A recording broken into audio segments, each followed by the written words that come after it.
YouTube channel प्रतियोगिता पथ में आज आप लोग के बीच प्रमुख भारतीय विद्रोह लेकर आया हूं। वीडियो अच्छा लगे तो चैनल को सब्सक्राइब, वीडियो को लाइक और ज़्यादा से ज़्यादा शेयर कीजिएगा। आज का टॉपिक जो है बहुत ही महत्वपूर्ण है, जो कि सभी एग्ज़ाम प्रतियोगिता परीक्षा में जिससे 1 से 2 क्वेश्चन आता ही है। तो चलिए चलते हैं। पहला विद्रोह है सन्यासी विद्रोह, बंगाल 1770 से 1820। इस आंदोलन का प्रमुख कारण अत्यधिक शोषण, अंग्रेज की लूट खसोट, आर्थिक मंदी व राजनीतिक अशांति एवं तत्कालिक कारण अंग्रेजों द्वारा हिंदू व मुस्लिम तीर्थ स्थान की यात्रा पर लगाया गया प्रतिबंध था। सन्यासी प्रभाव क्षेत्र ढाका, रंगपुर तथा मेमनपुर थे। इस आंदोलन के नेतृत्वकर्ता मंजूषा एवं देवी चौधरानी थे। बंकिम चटर्जी द्वारा लिखित उपन्यास आनंद मठ का कथानक सन्यासी विद्रोह पर आधारित है। सन्यासी विद्रोह को दबाने का श्रेय वारेन हेस्टिंग को दिया जाता है। तो सन्यासी विद्रोह का जो महत्वपूर्ण बिंदु है वो है कि इसका नेतृत्वकर्ता कौन थे, तो वो मंजूषा एवं देवी चौधरानी, और सन्यासी विद्रोह के दबाने का जो श्रेय है वो वारेन हेस्टिंग को दिया जाता है। चलिए नेक्स्ट देखते हैं। अगला विद्रोह है पाइक विद्रोह, जो 1817 से 1825 ईस्वी तक चला था। यह विद्रोह उड़ीसा के पाइक जाति द्वारा ब्रिटिश ईस्ट इंडिया कंपनी के विरुद्ध एक सशस्त्र विद्रोह था। उड़ीसा के खुर्दा जिले से शुरू हुआ। बख्शी जगबंधु विद्याधर के नेतृत्व में इस विद्रोह का अंजाम दिया गया, जो कि खुर्दा के राजा के सैन्य कमांडर थे। 1825 ईस्वी तक यह आंदोलन चला। उसके बाद इस आंदोलन को दमन कर दिया गया। तो पाइक विद्रोह का महत्वपूर्ण बिंदु है कि इसके नेतृत्वकर्ता जो थे वो थे बख्शी जगबंधु विद्याधर, और यह विद्रोह उड़ीसा में चला था। चलिए देखते हैं अगला विद्रोह। अगला है कोल विद्रोह, 1831 से 1832। कोल विद्रोह का एक क्षेत्र छोटा नागपुर पठार था। इस आंदोलन के प्रमुख नेता बुधो भगत थे। कौन थे कोल विद्रोह के प्रमुख नेता? तो बुधो भगत थे। इस विद्रोह का स्वरूप आर्थिक व राजनीतिक था। विद्रोह के पनपने का सर्वप्रमुख कारण उस इलाके के जमींदार ठेकेदार द्वारा भूमि को अत्यधिक बढ़ाना था। साथ ही अंग्रेज द्वारा भू राजस्व व्यवस्था और छोटा नागपुर के राजा द्वारा स्थानीय आदिवासियों को भूमि न देकर बाहरी लोगों को उच्च लगान पर भूमि देने के कारण थे, जिससे कबीले के सरदार एवं अन्य आदिवासी अपना सत्ता और भूमि से वंचित हो गए और उन्होंने विद्रोह का रूप अपनाया। छोटा नागपुर क्षेत्र में मुंडा, ओराव, हो, महाली आदि जनजाति निवास करती है। इन्हें मैदानी लोग कोल कहते हैं। लूटमार और तबाही इसके विरुद्ध के प्रमुख ढंग थे। यह विद्रोह सिंहभूमि, पालमू, हजारीबाग, मानभूम आदि क्षेत्रों में व्यापक रूप से फैला। 1831 में बुधो भगत सहित हजारों विद्रोही मारे गए। इसके बाद गंगा नारायण ने 1832 में इसका नेतृत्व किया। यह विद्रोह रुक कर 1848 तक चलता रहा। बाद में इसे अंग्रेजों द्वारा कुचल दिया गया। तो कोल विद्रोह का महत्वपूर्ण बिंदु है कि कोल विद्रोह छोटा नागपुर क्षेत्र में से प्रारंभ हुआ था और इस विद्रोह के प्रमुख नेता बुधो भगत थे। चलिए आगे बढ़ते हैं। अगला है कूका आंदोलन, 1840 से 1872। यह आंदोलन धार्मिक आंदोलन के रूप में प्रारंभ हुआ तथा इसके उद्देश्य सिख धर्म में प्रचलित बुराई एवं अंधविश्वासों को दूर करना था। परंतु अंग्रेज का पंजाब पर अधिकार करने के पश्चात यह आंदोलन राजनीतिक आंदोलन में परिवर्तित हो गया। पश्चिम पंजाब में कूका आंदोलन की शुरुआत भगत जवाहर मल एवं उनके शिष्य बालक सिंह के नेतृत्व में हुई। 1863 में बालक सिंह की मृत्यु के बाद उनके शिष्य राम सिंह कुका के नेतृत्व में विद्रोह में जोर पकड़ा। 1869 में राम सिंह कुका के नेतृत्व में फिरोजापुर में पहला विद्रोह हुआ। यह एक राजनीतिक विद्रोह था तथा अंग्रेजी सत्ता को उखाड़ फेंकना इस विद्रोह का मूल उद्देश्य था। 1872 में राम सिंह कुका को गिरफ्तार कर रंगून भेज दिया गया, जहां 1885 ईस्वी में उनकी मृत्यु हो गई। इस तरह इस आंदोलन पर नियंत्रण पा लिया गया। कुका आंदोलनकारी खुद के हाथ से बने वस्त्र पहनते थे। इन आंदोलनकारी ने ब्रिटिश सामान एवं स्कूलों का बहिष्कार किया। कह सकते हैं कि कुका आंदोलन में सहयोग एवं सविनय अवज्ञा आंदोलन जैसे तत्व मौजूद थे।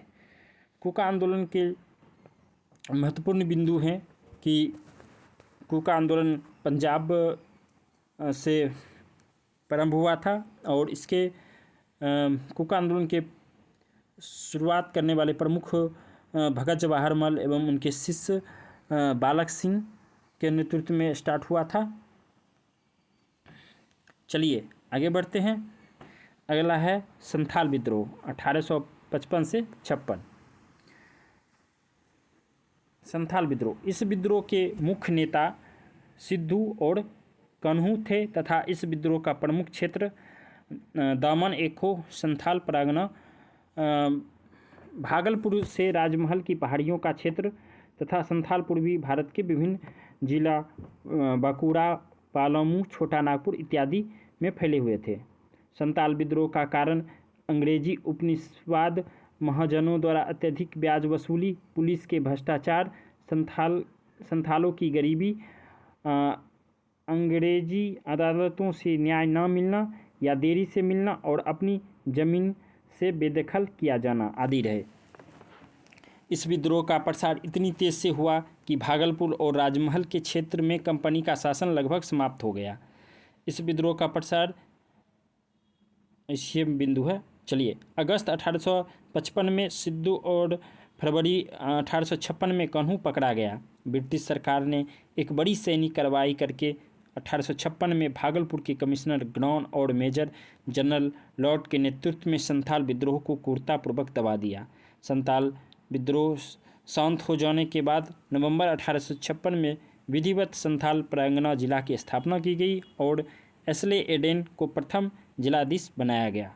तो संथाल विद्रोह जो कि 1855 से 56 में स्टार्ट हुआ था, इसका महत्वपूर्ण बिंदु है कि इसके मुख्य नेता सिद्धू और कन्हू थे और इसका प्रमुख क्षेत्र बांकुड़ा, पालामू, छोटा नागपुर इत्यादि क्षेत्र में फैला हुआ था।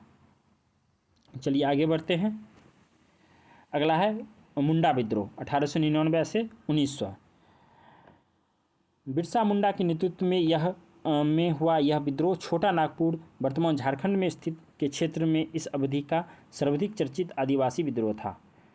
मुंडाओं की पारंपरिक भूमि व्यवस्था, खूट-कुटी का जमींदारी या व्यक्तिगत भू स्वामित्व वाली भूमि व्यवस्था में परिवर्तन के विरुद्ध बिरसा मुंडा द्वारा विद्रोह की शुरुआत हुई, लेकिन कालांतर में बिरसा मुंडा ने इसे धार्मिक राजनीतिक आंदोलन का रूप प्रदान किया। बिरसा मुंडा विद्रोह को उलगान विद्रोह, महान हलचल के रूप में भी जाना जाता है। इस विद्रोह में महिलाओं की भूमिका भी उल्लेखनीय रही। फरवरी 1900 ईस्वी में मुंडा ने सी भूमि में गिरफ्तार कर रांची जेल में डाल दिया गया। जून 1900 में जेल में ही उनकी मृत्यु हो गई। आंदोलन का परिणाम यह रहा कि आदिवासियों ने कुछ रियासत मिली, खूट-कट्टी अधिकारों को मान्यता मिली और बेट-बेगारी पर प्रतिबंध लगा दिया गया।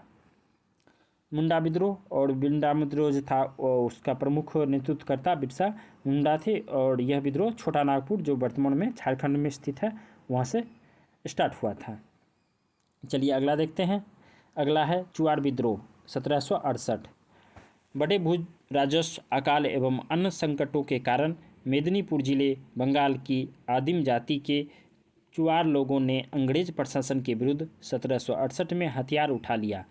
इनका नेतृत्व दलभूमि, केलापल, ढोलका तथा बाराभूम के राजाओं ने मिलकर किया था।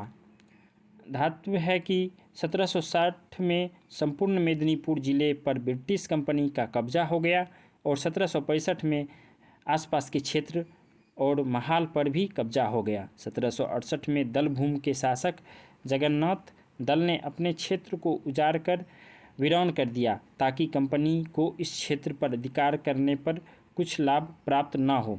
चुआरों को संगठित कर उसके कंपनी के विरुद्ध बगावत कर दिया गया। बगावत का बिगुल बजते ही ढोलका, कैलापाल तथा बाराभूम के राजाओं ने जगन्नाथ दल का साथ दिया। नवाबगंज और झरिया के राजाओं ने कंपनी को राजस्व न देने की घोषणा कर दी। लगभग 3 दशक तक कंपनी चुआर विद्रोह से अशांत रही, किंतु धीरे धीरे यह विद्रोह शांत हो गया। चलिए अगला देखते हैं। अगला है खासी विद्रोह। बंगाल के पूर्व में जयंतिया और पश्चिम में गारो पहाड़ियों के बीच खासी लोग निवास करते थे। 1824 में ब्रह्मपुत्र नदी घाटी क्षेत्र पर अंग्रेजों का अधिकार हो गया। असम व सिलहट के बीच सैन्य मार्ग स्थापित करने हेतु एक सड़क योजना बनाई गई। खासी मुखिया तीरथ सिंह ने इसका विरोध किया तथा अन्य लोगों की सहायता से विद्रोह कर दिया। सन 1833 में सैन्य कार्रवाई द्वारा इस विद्रोह को समाप्त कर दिया गया। देखते हैं अगला है नील विद्रोह 1859 से 1860। कृषक आंदोलन के इतिहास में अपनी मांगों को लेकर किए गए आंदोलन में सर्वाधिक व्यापक तथा विद्रोह बंगाल के नील विद्रोह था। बंगाल के हुए का सरकार जो अपने खेतों में चावल की खेती करना चाहते थे, उन्हें यूरोपीय व्यापारियों द्वारा जबरन नील की खेती के लिए विवश किया जाता था। इनकार करने पर किसानों को बागवान मालिकों के दमन चक्र का सामना करना पड़ता था। नील विद्रोह की पहली घटना बंगाल के नदिया जिला में स्थित गोविंदपुर गांव में सितंबर 1859 में हुई। स्थानीय नेता दिगंबर विश्वास और विष्णु विश्वास के नेतृत्व में किसान ने नील खेती बंद कर दी। हिंदू और मुसलमान किसानों ने मिलकर विरोध में हड़ताल आयोजित किया और प्रदेश मिशन नदियों ने भी हड़ताल का समर्थन किया। 1860 तक आंदोलन नदिया पवन, खुलता, ढाका, मालदा, दिनाजपुर आदि क्षेत्रों में फैल गया। किसानों ने एकजुटता के कारण बंगाल में नील कारखाने बंद होने लगे। नील विद्रोह भारतीय किसानों को पहला सफल विद्रोह था। नील बागान मालिकों ने अत्याचार का खुला चित्रण दीनबंधु मित्र ने अपने नाटक नील दर्पण में किया तथा समाचार पत्रों के स्तर पर इस आंदोलन का सहयोग हिंदू पेट्रियाट हरिश्चंद्र मुखर्जी ने किया। नील समस्या की जांच के लिए सरकार ने नवंबर 1860 में नील आयोग के गठन का आदेश दिया। इसके बाद विद्रोह समाप्त हो गया। वीडियो अच्छा लगा हो तो चैनल को सब्सक्राइब कीजिएगा, वीडियो को लाइक कीजिएगा और ज़्यादा से ज़्यादा शेयर कीजिएगा। धन्यवाद।